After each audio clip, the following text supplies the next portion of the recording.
साहब की खिदमत में सलाम अर्ज है। उस तो बाद असी बेहद मशहूर हाँ कि सरकार ने सानू टाइम दिता है, असी बहुत मशहूर हैं इन्हों के। तो जनाब बड़ी मेहरबानी, अमन सुकून ना जी कर सारे बह के सुन के इंशाल्लाह मजा आएगा।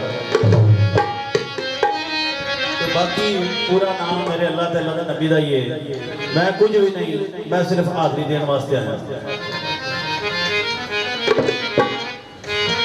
सरकार के हुक्म के मुताबिक मियाँ मोहम्मद बख्श आरफे खड़ी रहमतुल्लाह सरकार का कलाम शुरू कर लगे।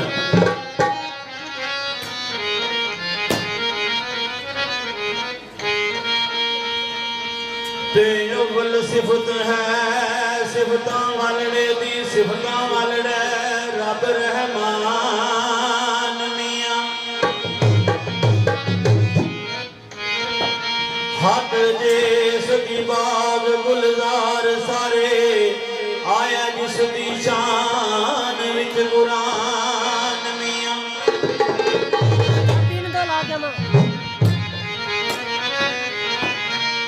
ओ मारे काफिरा पत्थर हजूर दुआ मंगी, ए सारी आदतां अरबी सुल्तान दियां।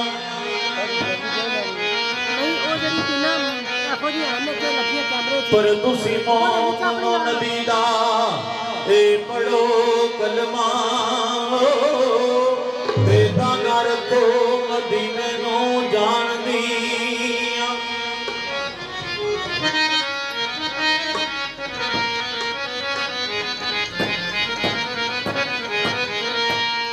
ओ अव्वल हमद सन्नाए लाही ते जो पद की यारे यारे दा।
यारे ओ बचनी शेर नरेले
लो जनाब मियां जवेद साहब